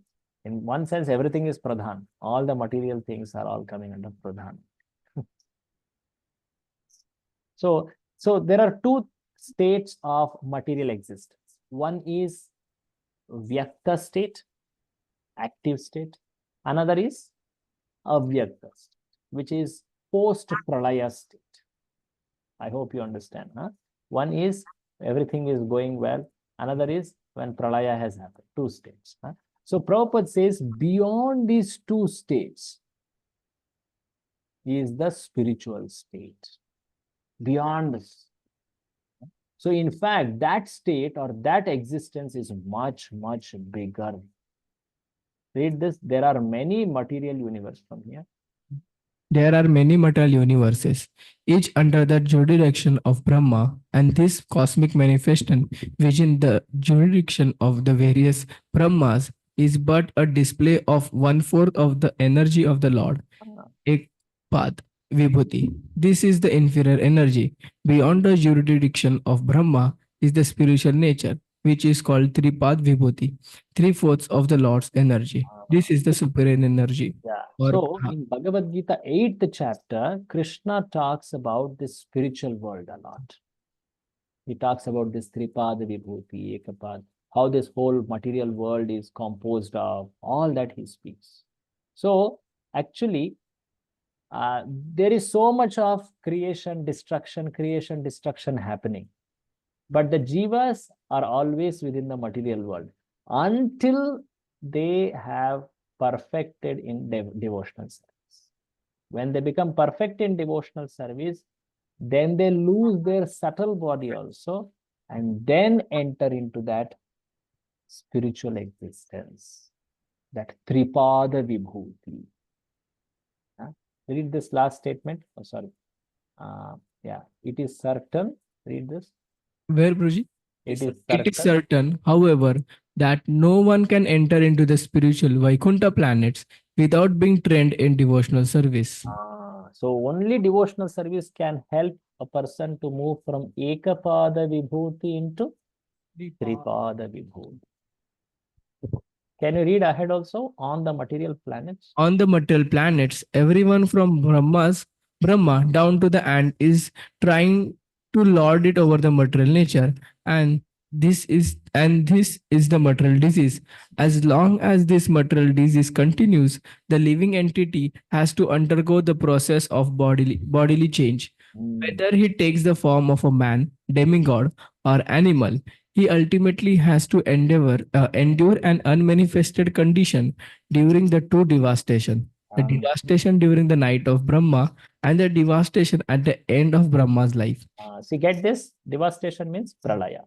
Okay. So two types of devastation, pralayas. One will have to undergo no matter which body he is in until he becomes perfect in devotional service. Continue reading. If we want to put an end to this process of repeated birth and death, as well as the concomitant factors of old age and disease, we must try to enter the spiritual planets where we can live eternally in the association of Lord Krishna or his planetary expansions, his Narayan forms. Narayana form. So like this, one should understand about the spiritual world, spiritual nature. See, so many things are there. And this we are just understanding some technical details. So after understanding technical details, there are so many descriptions about the forms of that spiritual world, the activities of that spiritual world. So one should know about it and become positively attracted towards going. Then one can make that transition. Okay. So know that how this world is actually getting destroyed, created again and again. Know that that spiritual world is eternal. It is free of all defects and unlimited happiness. After knowing this, one should study about the forms, about wonderful activities of the Supreme Lord in spiritual world and develop one's attachment to that. And do constant remembrance of it, aspire to go there. Then one will surely by the mercy of Lord reach there. So anyway, Prabhupada will now talk about how one can properly cross over material world and by surrendering to Krishna. We'll see that in the further. I have a question, bro. Yeah, I'll take the question. So today, what did we see? We saw how this last part. We'll see this in the next session. In the mantra 14, there are 3 items. First item is how this world's nature is of death, Martyaloka. We can't make it amara or deathless. You can't change the nature of the place. What you have to change? You have to change from this place to that place. You have to go to the deathless. So where is that? How can I know more about it? Vedic scriptures give that description. So we saw the description of Ekapada, Tripada, the Pralayas, all that description is to know the natures. Then how can actually one can effectively make a move by surrendering to Krishna, which will come more described in the later part of this purport. We'll see that in the next session. Okay, so we have begun mantra 14. There is a small part. Next time when we come, we will complete mantra 14 and we will also complete mantra 15 too. So mantra 15 onwards, they are we can summarize also. They are very brief too. Maybe we'll be able to complete quickly later. Thank you very much. If any comments or questions, we will take. Yes, I Prabhuji. also understand that there are some who are waiting for test. We'll also have that shloka test after this. Those who want to leave can leave. We have ended the session. Okay. Hare Krishna. Any questions or comments? प्रभु जी ये जो प्रलय है आपने बताया तो ये शिव जी करते ये प्रलय बराबर Shivji is तो one of the important personalities here. Correct. तो प्रभु जी ये जो ब्रह्मा के लाइफ के एंड वाला जो प्रलय है तो सब यूनिवर्स वो खत्म हो जाता है तब शिव जी का क्या होता है Last time I was talking about Shivji in various Shiv ji places. You remember this? Shivji is not someone who stays at a place which is Kailash at one specific place. The Kailash is told as at many places in the existence. There is Kailash at the the local planets within this Bhuloka. There is Kailash in the Ilavrita Varsha, in the very middle of the Jambudvip. There is Kailash at the subterranean planets in the Sutala realm. There is Kailash beyond the Brahmajyoti, which is Sadashiva there. So the Shivas who live in various abodes like this, they are all the same Tattva, that is Rudra Tattva or Shambhu Tattva. They are expansions of the same. So Shiva is not a Jiva who gets destroyed. Shiva is not a Jiva who gets destroyed. So in that sense, that our expansion which has come may go back to the originals. That's all. It will not get destroyed like the Jivas. Is that okay? Yes, Prabhuji. And in the Pralaya, another important personality is Anantashesh. He is also blowing fires from down. Okay. So Shiva is there as the important Gunavatara for Pralaya, for the Vinasha. And there is also Anantashesh. There are many aspects of time involved. प्रभु जी ये प्रलय के time पानी आता है कि आग भी आती है दोनों आते हैं.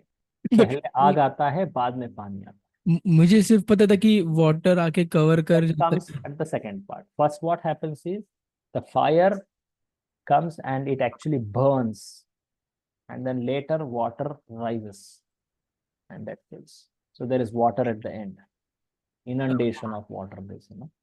प्रभु जी ये प्रलय इसके कल्पस के बीच में भी होता है ना ट्रांजिशन कल्पक या फिर What is kalpa? युग का भी होता है transition What is kalpa?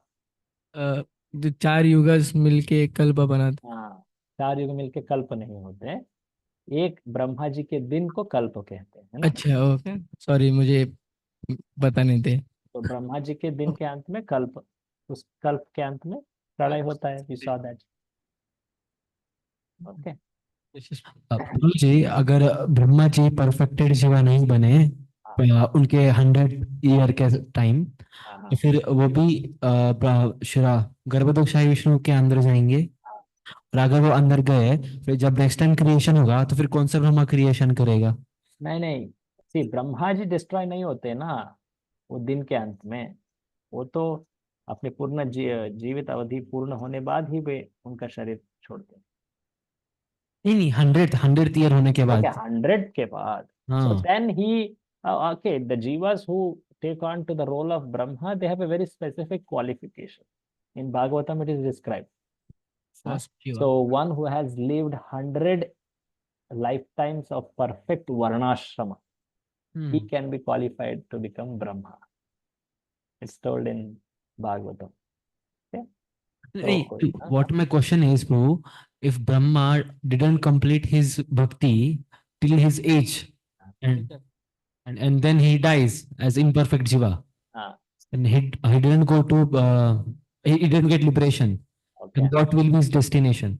So he will get a situation for completing his remaining devotional service within this universe, in other universe maybe, because his universe is destroyed. In He's other asking universe, which he may life get, form he he may may not get. necessarily get a Brahma's body, or if he is befitting a Brahma's body, he may get in other universe, and from there he may perfect and go ahead.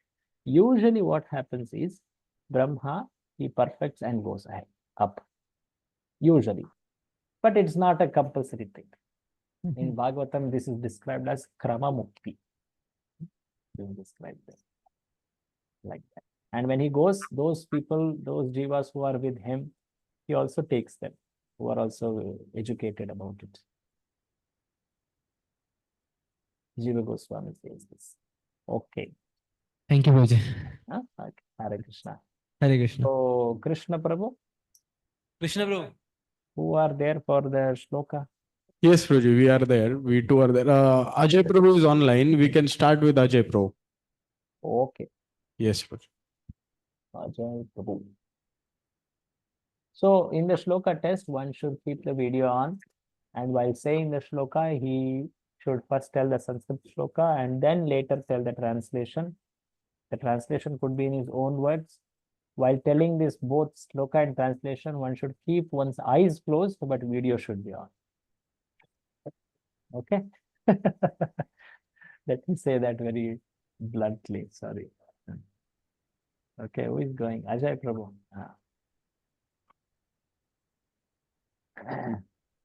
Yes, Prabhuji, Hare Krishna. Yeah, Hare Krishna. Ajay. So should I recite both of them? Yeah. One you say and then you tell the meaning, and another you say and tell the meaning. Okay, so Om Purnamadaha Purnamidam Purnat Purnamudachyate Purnasya Purnamadaya Purnamevavashishyate. The Supreme Personality of Godhead is complete and perfect because he is completely perfect. And all the emanations, such as this phenomenal world, is equipped with complete wholes. Everything that is produced is complete in itself. And because he is complete and perfect, so everything that emanates from him, I forgot the last part. Everything that emanates from him is also a complete whole in itself. So yes, kind of same. So, and second one is Ishavasimidam Sarvam. So Yat what kinch happens to that complete? What becomes of that? He I'm remains. forgetting the last part actually. It says, because he is complete and perfect, so everything. Yes, I remember. Because he is complete and perfect, so although many complete units are emanated from him, but he remains complete, but he still remains complete. He still remains perfect. So second one, Ishavasimidam Sarvam Yat Kincha Jagatyam Jagat Tina Tyaktena Bhunjita Ma Gradha Kashasvidhanam, which and translation is that every animate and inanimate object within the universe is owned and created by the Lord. One should accept only those things that are set aside for his quota, and not accept those things. Not accept those things, or not accept other things, knowing well to whom they belong. Perfect. Thank you. I'm okay. Hare Krishna. Hare Krishna, Prabhuji. Thank you so much. Actually, I have to go leave now. Sure. So that's You can continue. Hare Krishna, Prabhuji. Hare Krishna. Who else is here? Rishikesh Prabha. Yes. सुनाई नहीं दे रहा है. हाँ. ओम पूर्णमद पूर्णमिदं पूर्णात् पूर्णमुदच्यते पूर्णस्य पूर्णमादाय पूर्णमेवावशिष्यते. Everything, the Supreme Personality of Godhead is complete, and whatever emanates from Him, such as this material world, is also complete in itself. Hmm. And although so many uh, Hmm. units emanate from Him, still He does not lose His completeness, Hmm. and He remains the complete balance. Oh, okay. ईशावास्यम् इदं सर्वं यत्किञ्च जगत्यां जगत् तेन त्यक्तेन भुञ्जीता मा गृध कस्विद्दनम्. Hmm. Everything animate or inanimate comes from the Supreme Personality of Godhead. So one should accept those things which are given to him as his quota, and one should reject those things which are not for his quota. And one should understand whom those things belong to. Yeah. Yes, Thank you. Thank you. Correct. Anyone else? Hare Krishna. Thank you, Krishna. Oh. Yes, Krishna.